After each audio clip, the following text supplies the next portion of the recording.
Now, a new federal program penalizes hospitals with the highest infection rates by withholding 1% of its Medicare funding. Some of those hospitals right here in Cleveland. And only on 5 tonight, Scripps national investigative correspondent Mark Greenblatt shows us how hospitals are being held accountable. Greta Houston feels lucky to be alive. I got a serious infection from a simple procedure. Back in '99, she needed a bunion removed from her foot and checked into the renowned George Washington University Hospital in D.C. Days after her procedure, she registered a 104-degree fever and was rushed to a different hospital. You spent 10 days in the hospital as a result of all this? I did, and I had antibiotics pumped into my veins every 8 hours. Why was that necessary? To save my life. Houston sued George Washington, blaming the infection on negligence during surgery. The hospital denied fault but paid a small settlement back in 2004. 15 years later, the government is finally cracking down on hospitals in an effort to reduce infection rates. Now, GW is on the first ever list of hospitals penalized by the federal government for having too many hospital-acquired conditions like blood or urinary tract infections. It's just appalling.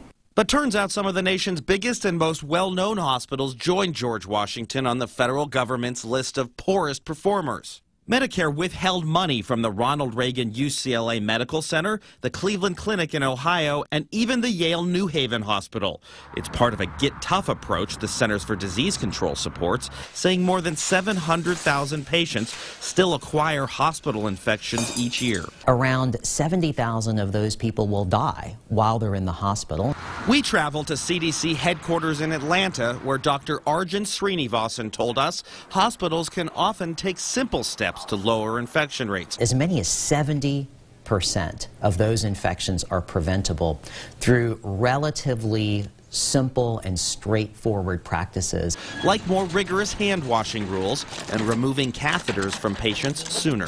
But some hospitals feel unfairly singled out. The bigger the hospital is, the more likely they are to be penalized. You know, some of these larger hospitals do tend to admit larger numbers of patients. They may admit sicker patients. But I think an important message to note is that there are also some very large hospitals with extremely low infection rates. And just because you're a big hospital doesn't go hand in hand that you have to have a high infection rate.